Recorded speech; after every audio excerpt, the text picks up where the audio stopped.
Are you afraid of silence, of just sitting with yourself and being,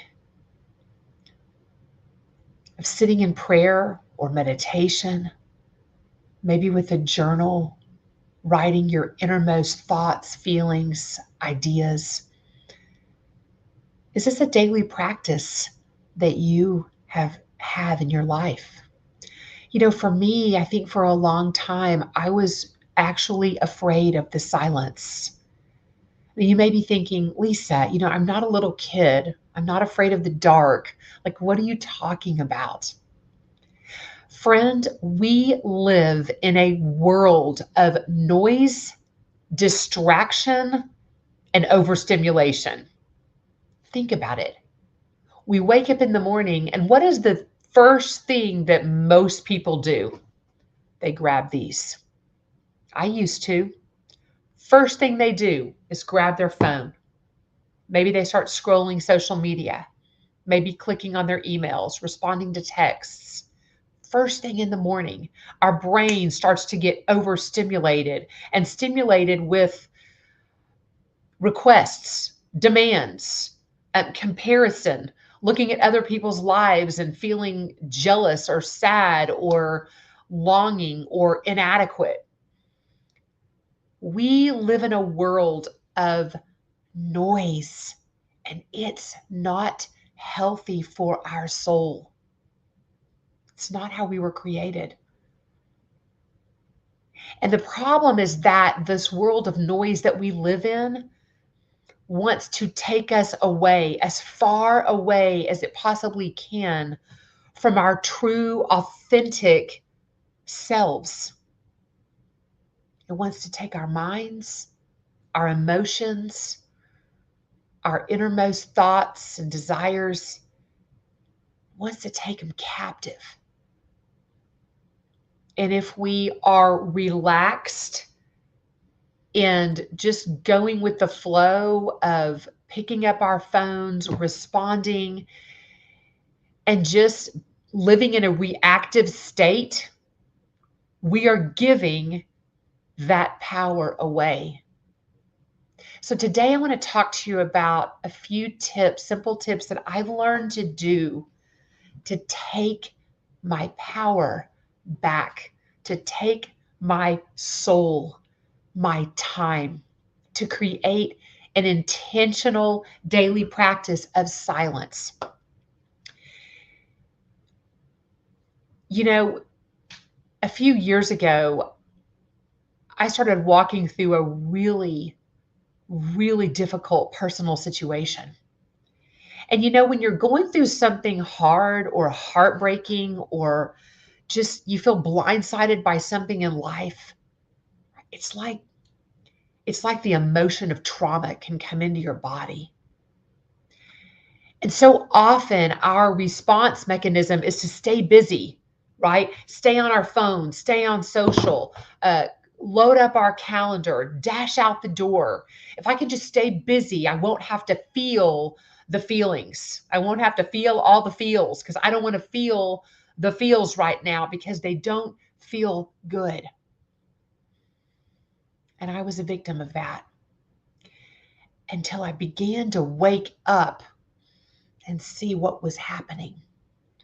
And let me tell you, my friend, if you're not feeling the feelings, you can't actually start healing from whatever it is that hurts or that's hard or that's tough going on inside of you. So I started to train myself to not pick up my phone first thing in the morning. And this summer, I've really gotten even more disciplined with my morning silence, my morning stillness or meditation time, thanks to The Miracle Morning by Hal Elrod. Boy, that took a discipline, a daily practice that I've been doing for a few years, and it brought it even more just fine-tuned in my life. And I am so grateful. keep my phone down and don't pick it up. A lot of times I put my phone on airplane mode at night, and oftentimes I leave it on airplane mode until I'm done with my morning meditation, with my morning silence. I love to go out on my deck, get my cup of coffee. I usually have a journal and a pen, sometimes a daily devotional or a book I'm reading. And I practice silence for the first 10, 15, 20 minutes of that time. I let myself breathe in slowly and exhale slowly. You can actually feel your central nervous system calming down. You can breathe slowly in and out anytime during the day when you feel yourself getting frazzled or anxious or stressed. But first thing in the morning, what an intentional way to start the day, breathing slowly in and out. And I listen. I listen to the sounds around me. We have a lot of huge trees around our house. And so I listen to the different sounds, the different chirps of birds, to their sounds, I try to count how many different birds I hear according to the sounds that they make, the chirping, the singing. I listen to the trees swaying in the breeze. Or I might open my eyes and notice that the leaves are totally still and there's not a breath of air. I just listen and I pay attention to what's happening right here. And after I've done that for a few minutes, I ask myself, what am I feeling right now? What am I feeling right now? Am I feeling heavy, sad? Is there something that's worrying me about the day ahead, or something in our family, or my business, or what is it? What am I feeling? Am I feeling some pressure? Identify the emotions that you're feeling and allow them to feel. Just allow yourself to feel and love yourself in that time. You see, here's what I'm learning. When we resist the emotions inside of us, when we don't allow the feels to feel, what we're doing is we're actually constricting the energy inside of us, and it's locking it in and keeping it in our bodies. However, if we open up to just acknowledging what we're feeling and just maybe loving yourself. Sometimes I put my hands on my heart and I say, I'm feeling a lot of pressure right now about a deadline or about a situation. Or I'm feeling some hurt right now, or I'm feeling some sadness. Sometimes tears want to come up. Let them. Let your body begin to feel and then release this emotion. It's so freeing. Sometimes I have a journal that I do a process called journal speak. I learned this from Nicole Sachs. She has an amazing podcast on the podcast on, I can't remember what it's called, but it's about chronic pain, getting rid of chronic pain. And it's all about the body emotion connection. And when we can identify those deeper emotions, she talks about just journaling them. If you're angry, journal about it. If you're sad, ask yourself why. Why am I feeling this way? What's coming up? And she said, just be totally blunt and completely honest. Get everything out on paper, or just cry it out. Whatever works for you. The point is, give yourself space and freedom to just be. Once I release that emotion and I love myself through that, now I can begin to feel my gratitude rising. And I kick into a time of gratitude because, friend, there is always something to be grateful for. And gratitude is a magnet for miracles. Gratitude raises your soul, it raises your energy, and it allows you to begin to acknowledge and notice things around you, blessings, answers to prayer, or prayers that are in your heart that haven't been answered yet. You can thank God for answering that prayer because He is at work. Even if it hasn't been answered yet, it's happening. All of this and more is part of my morning time of silence. Then I get my other journal out. I have a hardback journal that I love to write my affirmations, my goals, my dreams. Oftentimes in my time of silence, I receive the most creative ideas. People I need to call, someone I haven't thought about in a while, an idea for an upcoming event, a fun Facebook post, something I want to do to reach out and impact some lives. Creative ideas, creativity flows when we are in the silence.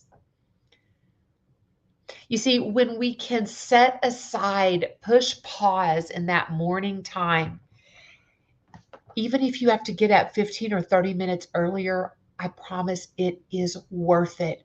I literally can't wait to get up now, and I'm getting up earlier than I've ever gotten up before. I've always told myself I was a night person, but now I'm a morning person because I love the time of silence and meditation by myself on my deck is my most valuable time that I spend all day.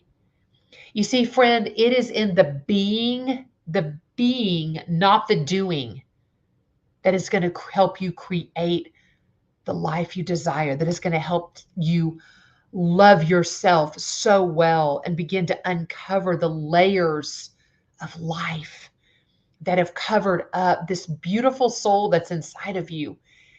It's in that stillness and silence. That's where you get to come face to face with you, your fears, your stressors, your joys, your celebrations, your ideas. That's where forgiveness happens, in the silence.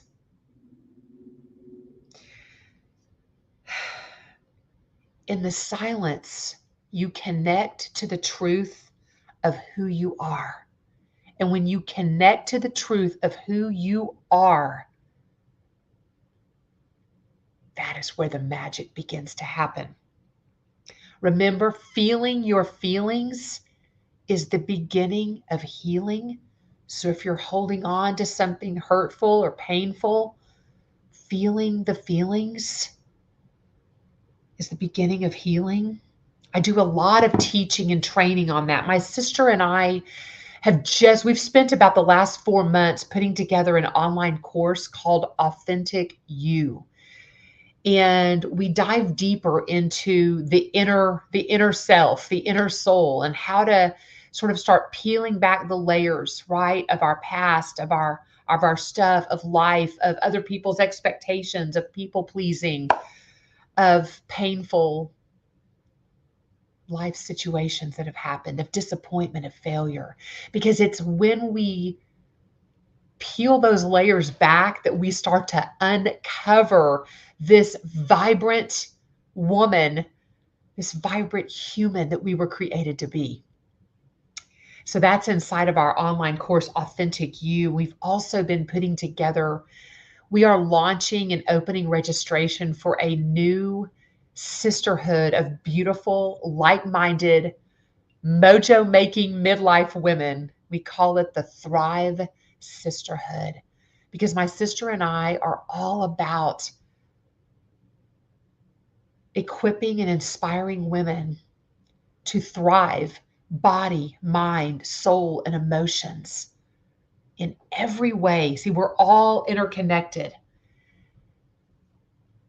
If you'd like information about Thrive Sisterhood, we're opening up enrollment And we have an incredible year planned for coaching, connection, encouraging women, inspiring women to rise, to be the healthiest, most vibrant version of yourself. So, friends, remember, don't be afraid of silence. Step into it. Allow yourself to just sit with yourself and get to know yourself again. And you will find a most beautiful, thriving human inside of you. One that you might have forgotten about or might have been forgotten over the years, but is waiting to be rediscovered. Thanks for your time. Talk to you soon.